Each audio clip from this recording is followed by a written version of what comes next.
Penetapan tersangka atas pemohon haruslah dinyatakan tidak sah dan dinyatakan batal demi hukum. Dengan telah dibacakannya putusan tersebut, maka perkara pra peradilan atas nama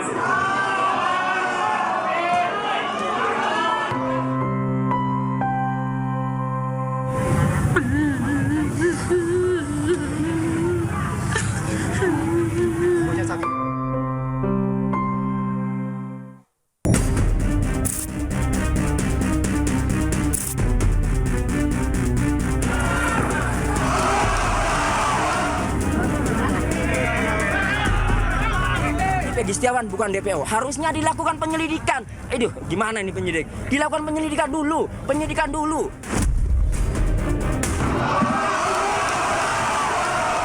Kami akan mematuhi putusan sidang pra-peradilan yang telah diputuskan oleh Hakim Tunggal.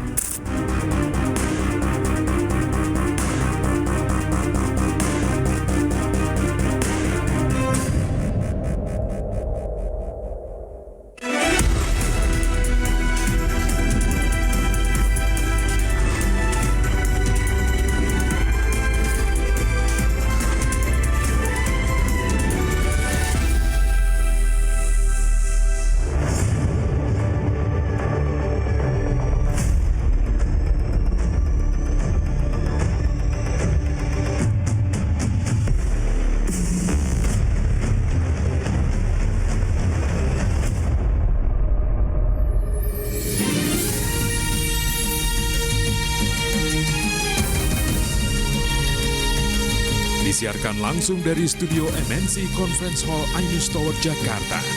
Inilah Rakyat Bersuara bersama Aiman Wicaksono.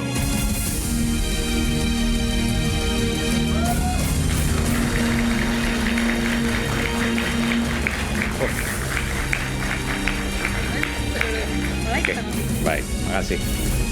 Ya, isu hangat memang kadang bikin penat, apalagi kalau kita tidak bisa mencerna dengan cermat. Simak terus program Rakyat Bersuara supaya tidak lagi ada informasi yang sesat. Jangan lupa secangkir kopi hangat yang nikmat untuk menemani kebersamaan dalam program Rakyat Bersuara bersama saya, Aiman Wicaksono.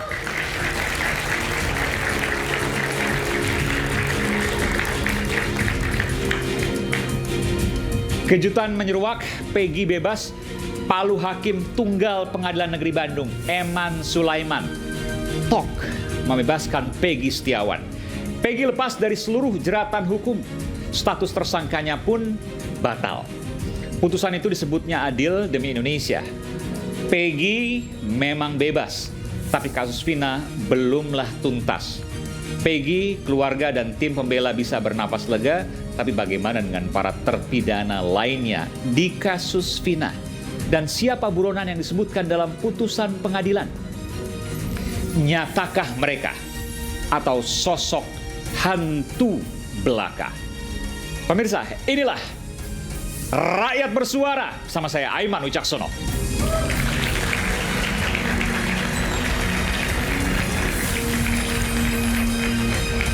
Saya tidak sendiri, saya undang ke panggung Rakyat Bersuara pengacara Peggy Setiawan. Peggy Setiawan adalah kini mantan tersangka kasus pembunuhan Vina, Tony RM. Silakan Bung Tony.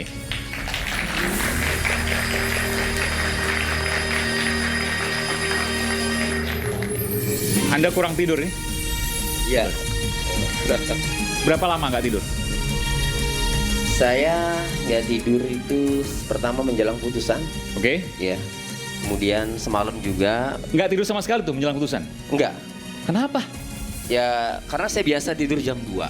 Sementara dari Indramayu ke Bandung itu perjalanan kurang lebih 3 jam. Jam 3 harus berangkat karena jam 7 itu saya udah janji banyak orang yang suka dengan Peggy, dengan kami itu sudah menunggu jam 7.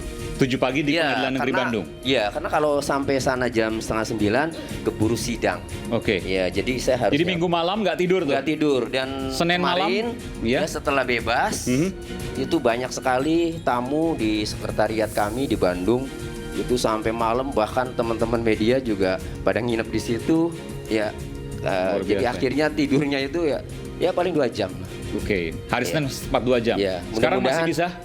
Ya, sekarang bisa. saya masih bisa memenuhi Oke. sebagai apresiasi kepada iNews yang selama ini mengawal kasus Peggy Setiawan. Terima kasih. Tapi Anda kurang tidur nggak apa kan? Karena nanti harus menjawab counter-counter dari Bung Rasman Nasution. Oh, sudah ada di otak saya itu. Oke. Luar biasa. Baik, terima kasih. Silakan. Sebelah sana, Pak. Sebelah sini boleh. Oke. Sini boleh. Bang nih. Oke, nanti saya rapikan.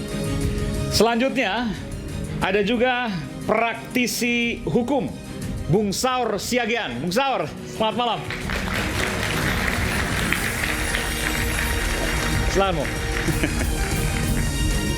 Ada pula penasehat Kepala Kepolisian Republik Indonesia, Inspektur Jenderal Polisi Purnawirawan Arianto Sutadi. Pak Arianto, selamat malam.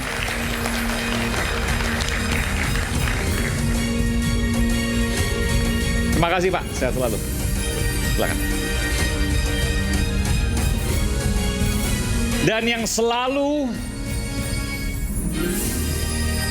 tidak pernah sepi komentar dari netizen. Bahkan saya diminta untuk tidak mengundang lagi seorang yang ada di tengah-tengah kita. Tapi saya katakan bahwa kebenaran itu butuh keadilan. Dan keadilan bagaimanapun juga selalu butuh dua sisi. Dan oleh karenanya saya selalu mengundang Bung Rasman Arif Nasution. Selamat malam Bung Rasman. Ya. Selain itu hadir pula psikolog forensik dengan analisisnya yang tajam, Bung Reza Indragiri. Bung Reza, saya sempat berbincang dengan Anda dan Anda punya, ya, saya tidak mengatakan teori baru, tapi Anda punya pendapat yang baru terkait dengan apa yang sudah kita saksikan bersama kemarin dan hari ini. Dan tahukah Anda, hari ini adalah persis 40 hari Peggy diproses hukum. Dari 21 hari ini dengan kemarin 39, tapi maksud saya dari tanggal 21 Mei ke kemarin putusan 39, tapi hari ini itu adalah 40 hari. Jadi tadi Peggy pulang dan lain sebagainya 40 hari, kemudian ia sampaikan tadi ke beberapa tetangga dan juga lain sebagainya. Tapi intinya bahwa apa yang kita saksikan ini adalah sebuah fenomena dan pelajaran apa yang bisa kita petik, termasuk juga bagaimana nasib 7 terpidana lainnya. Kita tahu bahwa Saka Tatal sudah mengajukan PK kemarin. Bagaimana dengan 6 lainnya? Bagaimana dengan nasib-nasibnya? Tentu kita akan bahas nanti di Rakyat Bersuara tuntas. Tapi sebelumnya, kita simak dulu informasi berikut ini.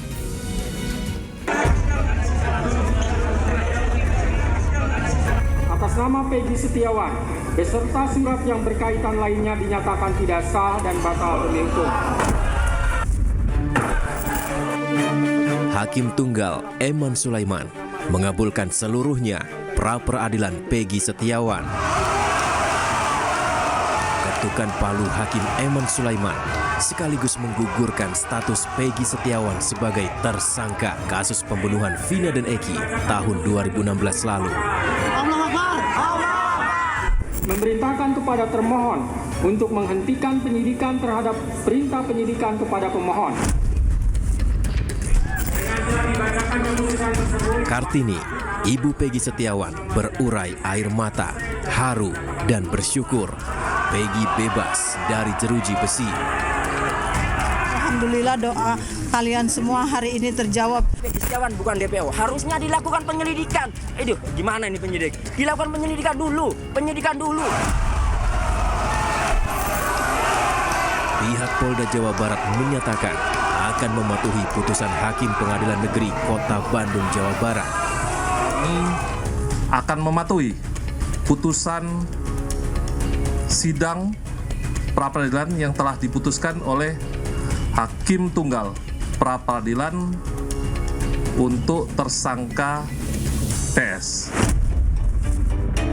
Apa yang menjadi putusan hari ini adalah putusan yang wajib hukumnya kami penegak hukum tunduk. Keluarga Vina Arsita Dewi turut menanggapi hasil putusan hakim yang mengabulkan pra-peradilan Peggy Setiawan. Sukaisi, Ibunda Vina berharap polisi bisa menangkap 3 DPO pembunuhan Vina. Harapannya ibu sih ya mau mencari yang 3 DPO itu. Oh, yang 3 DPO? Iya, yang pelaku yang sebenarnya. Peggy yang melawan telah menang di pra-peradilan.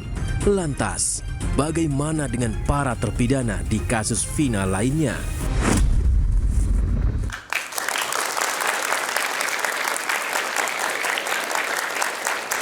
Ya, saya ingin langsung melihat bagaimana suasana di sekitar rumah Peggy di Desa Kepongpongan, Cirebon, Jawa Barat. Sudah ada rekan saya sana, reporter Faisal. Faisal, Anda bisa melaporkan tadi saya melihat bahwa Anda begitu berdesak-desakan di sana. Banyak sekali tetangga Peggy yang kemudian menyambut kepulangan Peggy di sana. Anda bisa ceritakan bagaimana suasananya tadi hingga malam ini. Silakan. Ya, selamat malam Aiman dan juga pemirsa Suara. Saat ini kami melaporkan langsung dari kediaman pribadi Peggy Setiawan yang berada di Kepongpongan, Cirebon, Jawa Barat. Di mana Aiman, jika bisa kami gambarkan, memang pada malam ini masyarakat masih bertahan di kediaman Peggy Setiawan yang memang ingin bertemu dengan Peggy Setiawan dan juga mengucapkan selamat atas bebasnya Peggy Setiawan yang sudah dibebaskan oleh Polda Jawa Barat pada Senin malam kemarin. Jika bisa kami gambarkan, Aiman dan juga pemirsa, saat ini masyarakat memang masih bertahan untuk bertemu dengan Peggy Setiawan yang memang saat ini informasinya sedang beristirahat terlebih dahulu. Dan juga jika bisa kami kabarkan pula Aiman bahwa pada sore tadi atau setibanya Peggy Setiawan di kediamannya yang berada di Desa Kepongpongan, Cirebon, Jawa Barat, memang antusiasme dari masyarakat inilah sangatlah tinggi. Tadi sejumlah masyarakat, bahkan dari pantauan kami di sini ada sekitar ratusan masyarakat yang dengan rela berdesak-desakan ke kediaman Peggy Setiawan ini untuk bertemu langsung dengan Peggy Setiawan dan juga untuk mengucapkan selamat. Nah, Aiman, ini ada sejumlah masyarakat atau ibu-ibu yang masih bertahan di kediaman Peggy Setiawan. Kita coba sapa dulu Aiman dan juga pemirsa. Selamat malam ibu-ibu. Halo. Halo, selamat malam juga. Halo ibu-ibu, nih kalau boleh tahu dari mana nih? Saya dari Bedulan. Bedulan sama kakak adik Bedulan. Saya dari Arjanangun. Oke, ini udah malam masih bertahan di sini. Mau ketemu Peggy, apa yang mau disampaikan, Bu? Ya, selamat kebebasan ya. Selamat atas kebebasannya yang ditunggu-tunggu selama ini gitu ya. Oke Bu, kemarin kan Hakim Tunggal Eman Sulaiman memutuskan bahwa Peggy Setiawan ini penetapan tersangkanya tidak sah. Nah, Ibu pas menonton berita ini tanggapannya gimana Bu? Wah, seneng banget, langsung loncat. Langsung makanya langsung nangis, kata ya Allah. Gitu, terharu banget lihat Ibu Kartininya gitu ya, semua sama advokat semuanya yang itu yang 22 yang disebutin itu seneng banget gitu. Karena dari awal memang ibu-ibu ini yakin ya kalau Peggy Setiawan ini bukan pelaku pembunuhan. Yakin banget gitu, yakin banget tidak bersalah. Udah tinggal yang itu DPO aja, yang nggak usah tinggal yang 7 semoga dibebaskan secepatnya, udah gitu aja ya. Oke, mungkin terkait kasus Vina dan Eki di Cirebon ini kan ibu-ibu pasti mantau nih karena di sosial media sangat banyak informasinya. Nah, untuk harapannya Bu ke pihak kepolisian untuk menyelidiki kembali kasus pembunuhan ini agar DPO atau pelaku yang sebenarnya ditangkap, harapannya apa Bu? Harapannya semoga secepatnya gitu ketemu gitu ya. Jangan apa ya, menurut siapa tuh, pokoknya ada 5 Peggy Setiawan, 5 harus itu didatangkan semua, harus ditanyain satu persatu ya, agar proses yang mana gitu asal clear gitu. Jadi Peggy yang Cianjur juga tidak was-was gitu ke masyarakat gitu ya, apalagi sekarang Kang Deddy kan udah tes DNA gitu siapa gitu sebenarnya gitu ya. Jadi ada Peggy yang lain juga harus diperiksa semua gitu. Oke, baik, luar biasa Ibu tampaknya sangat mengikuti perkembangan kasus ini ya Bu ya. Sampai nanti ketemu Peggy Bu. Oke, Aiman dan juga pemirsa. Demikian. Baik, terima kasih Faisal. Ini merupakan hal yang luar biasa. Sebelum saya menuju ke Peggy Setiawan, saya tahu Peggy Setiawan sudah menunggu, tapi saya ingin sedikit saja ke Bung Tony. Bung Tony ini luar biasa. Tadi Bung Tony bisa ceritakan ada desa, koreksi kalau saya salah, Arjawinangun dan lain sebagainya. Itu desa tetangga atau apa itu? Jauh itu. Jauh, berapa kilo? Berapa jam perjalanan naik motor misalnya? Iya, jadi kalau desanya Peggy Setiawan ini kan Kepongpongan, Kecamatan Talun. Ya, kalau Arjawinangun itu jauh, Pak. Jadi 1 jam Pantura ya, dari Pantura itu ya. Kalau ke Cirebon ke sana, ya Kurang lebih 30 menit lah. Oh, setengah jam. Iya, itu Dan yang bukan dari Arjuna. dan nggak kenal Peggy itu? Tidak kenal. Datang saja. Datang dan Termasuk bahkan tadi sore di Bandung saja ya. Pada saat Peggy keluar dari tahanan, itu di depan pagar Polda Jawa Barat itu sudah banyak. Oh, dari menanti menunggu ya. di Polda Jabar di Bandung itu? Iya. Ada berapa? Ratusan? Ya banyak lah. Hanya saja kan karena isunya kan kabarnya jam 8 malam itu akan keluar, ternyata mundur sampai jam 10 kan. Ya akhirnya yang simpatisan itu yang ingin ketemu Peggy itu akhirnya berangsur-angsur bubar. Tapi mereka semuanya itu hanya ingin melihat Peggy Setiawan. Hanya ingin mengucapkan selamat, hanya ingin melihat, ingin tahu wajahnya itu. Jadi luar biasa itu antusias masyarakat kebebasan Peggy itu. Makanya saya ingat hakim itu mengatakan kami memutus ini bukan untuk kepentingan termohon, bukan untuk kepentingan pemohon, melainkan untuk Indonesia. Rupanya Indonesia mengharapkan Peggy Setiawan bebas, begitu, Bung Aiman. Baik, ya. Nanti kita akan dalami soal itu, bagaimana statusnya juga kita belum tahu sampai sekarang ya. Nanti kita akan dalami. Tapi saya sudah bergabung bersama dengan Peggy Setiawan dan sang ibu, Bu Titin, Bu Kartini, mohon maaf, Ibu Kartini. Selamat malam, Peggy dan Bu Kartini. Assalamualaikum warahmatullahi wabarakatuh. Waalaikumsalam warahmatullahi wabarakatuh. Peggy bersama dengan Ibu Kartini sekarang sudah di rumah. Ini bukan di rumah pribadi ya, ini di rumah salah satu pengacara, betul ya? Ini rumah Ibu Yanti. Rumah Ibu Yanti. Yanti, baik. Peggy sehat-sehat sekarang, kurang tidur pasti? Alhamdulillah sehat, cuma dia sedikit kurang tidur. Kurang tidur. Berapa jam tidur semalam atau kemarin sebelum putusan? Nggak bisa tidur pasti? Kemarin 2 jam Bang. Sebelum putusan itu nggak bisa tidur. Langsung di serbu media. Nggak bisa tidur. Waktu minggu malam berarti nggak tidur sama sekali itu? Ya itu sedikit sih, cuma 1 jam mungkin tidur, cuma sholat subuh. 1 jam. Ya. Peggy 39 hari ya, 21 Mei sampai tanggal 8 Juli kemarin. Saya hitung coba itu 39 hari kurang lebih diperiksa sampai kemudian ditahan. Peggy, saya mau tanya, tentu Peggy merasa sekarang lega luar biasa, betul ya? Alhamdulillah, betul. Waktu di dalam tahanan Peggy begitu terusik karena Peggy merasa tidak bersalah pada waktu itu, tapi kemudian dilakukan proses hukum, betul? Betul. Saya ingin tanya dulu dari prosesnya, sebelum proses penangkapan. Waktu Peggy dihadirkan pada saat konferensi pers beberapa waktu lalu, Peggy dengan beraninya berteriak, saya tidak bersalah, saya siap mati. Apa yang ada di benak Peggy waktu itu? Peggy berani sekali di tengah proses hukum, di tengah banyaknya petugas kepolisian, waktu itu Peggy teriak dengan luar biasa. Dan kemudian ada beberapa petugas yang juga mencoba untuk menutup mulut Peggy. Peggy bisa ceritakan saat itu? Ya, yang pertama itu murni spontanitas dari hati, bukan yang paling dalam. Karena saya merasa memang saya tidak pernah melakukan kejahatan sekejam itu. Saya tidak pernah melakukan perbuatan yang sekeji itu sama sekali. Bahkan saya tidak pernah memikirkan untuk bisa menyakiti seorang, menyakiti orang lain, untuk menyakiti sesama. Jadi ketika pihak kepolisian menyebutkan seperti itu, maka hati saya sudah hancur. Apalagi saya melihat foto keluarga saya dibawa-bawa, terus nama baik kata martabat keluarga saya dihancurkan. Itu benar-benar batin saya bergejolak. Benar-benar saya dengan nekatnya, karena spontanitas saya berani melawan, karena saya memang merasa benar, saya masih tidak bersalah. Dari hati yang paling dalam, spontanitas Peggy berteriak, dan apapun resikonya, misalnya ditambah hukuman dan sebagainya, Peggy tidak terpikir. Intinya bahwa Peggy menyampaikan apa yang menurut Peggy benar. Benar, betul. Peggy pada waktu itu tahu apa ancaman hukuman Peggy?